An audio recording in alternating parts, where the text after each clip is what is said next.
नमस्कार, मैं हूं धर्मेंद्र अगर आप देख रहे हैं मुरैना अपडेट। इस समय मौजूद हैं हम बुधारा पंचायत के वार्ड नंबर 3 के पंच बैठे हुए हैं हमारे साथ।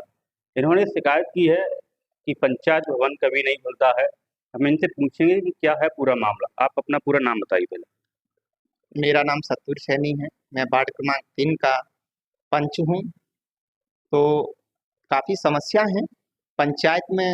आज दिन तक मैंने कभी पंचायत भवन खुलते हुए नहीं देखा। और कोई भी समस्या है, ग्रामीण दर दर ठोकर खा रहे हैं, वहाँ तक जाते हैं तो कोई सुनवाई नहीं है। ऐसे काफ़ी मामले हैं पंचायत के अंतर्गत। जैसे बहुत सारे फर्जी बिल लगाए जा रहे हैं, बहुत सारे जैसे रोड हैं, नाले हैं और नेट रिचार्ज है, ऐसी काफ़ी समस्याएं। लेकिन ग्रामीणों की आज दिन तक मैंने बोला है, या सेक्रेटरी से जब बोलता हूँ, सरपंच से जब बोलता हूँ, तो सरपंच कह देते हैं हाँ हाँ हो जाएगा और देख लेंगे, लेकिन नहीं हो पाता।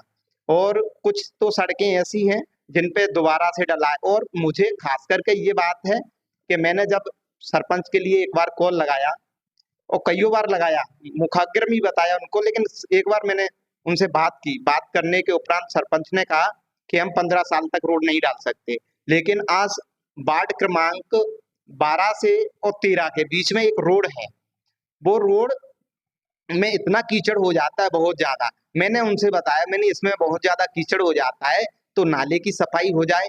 और जो नाला बनाना है वो बहुत 20 साल हो गई करीब उस नाले को बनाने की बात कही, तो सरपंच उसको मुझे कानून सिखाते हैं। हालांकि मैंने लॉ कर रखी है, लेकिन मुझे कानून लौट के सिखा रहे हैं। अब वो कह रहा है कि 15 साल में हम रोड नहीं डाल सकते।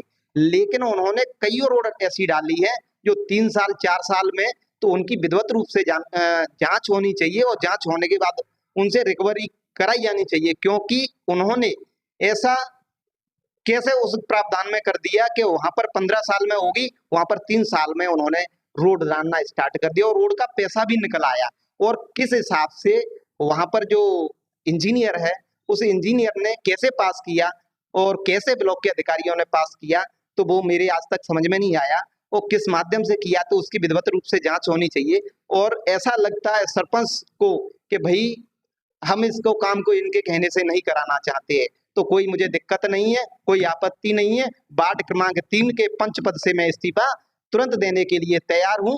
और जैसा भ्रष्टाचार सरपंच और सेक्रेटरी मिलके कर रहे हैं, तो वो खूब करें, मुझे इससे कोई आपत्ति नहीं। लेकिन जब तक ग्राम की जो जनता है वो बोलेगी मेरे से, तो भले ही मैं पंच हूँ या ना पंच हूँ, पंच होने के नाते बोलूंगा। और मेन बात ये है मेरी कि वहां का मैं नागरिक हूँ, नागरिक होने के बाद वहां की मैं हरदम उठाता रहूंगा। लेकिन उन लोगों ने मेरी बात को दबाने की बार बार कोशिश करती हैं। और खास करके मैं जिस समाज से आता हूँ, दलित समाज से, तो मैंने आज तक देखा है, मैंने सबसे पहले देखा था तो दलित समाज में एक झंडा बंधन होता है। जब सरपंच बने थे तो झंडा बंधन पे सरपंच ने किसी भी दलित समाज में, जैसे उसमें बिलुआ लगाते हैं, तो वो उन्होंने नहीं लगवाया था। तो वो सबसे बड़ी एक निंदनीय घटना है। मैं उनसे काफी बार कहा मैंने ऐसे आपने क्यों किया, तो उन्होंने कहा कि हमने ऐसा नहीं किया, तो लेकिन गलती से हो गया होगा। लेकिन गलती कहाँ। और दूसरी बात, अभी मैंने खुद देखा है तो अभी कोई नाले की सफाई नहीं, कोई कुछ नहीं। मैंने बार बार उनसे कहा तो वो मना करते हैं कि नहीं, हम तो काम करा रहे हो, तुम देखो। लेकिन ऐसी काफी मुझसे बोलती हैं। लेकिन थोड़ा मेरे पास एक नॉलेज है, तो मैं उसको भी मैं आपको शेयर करता हूँ। जैसे 3,000 का नेट है, क्योंकि जब वहां पर कोई भवन खुलता नहीं है तो नेट रिचार्ज किस बात का होता है, सरपंच सेक्रेटरी बता सकते हैं। 3,000 का मेंटेनेंस में डाला है। और दूसरा नाला सफाई, तो नाला सफाई किस उद्देश्य से उन्होंने डाला है और कौन सफाई कर्मचारी है। सफाई कर्मचारी उसका नाम खोले वो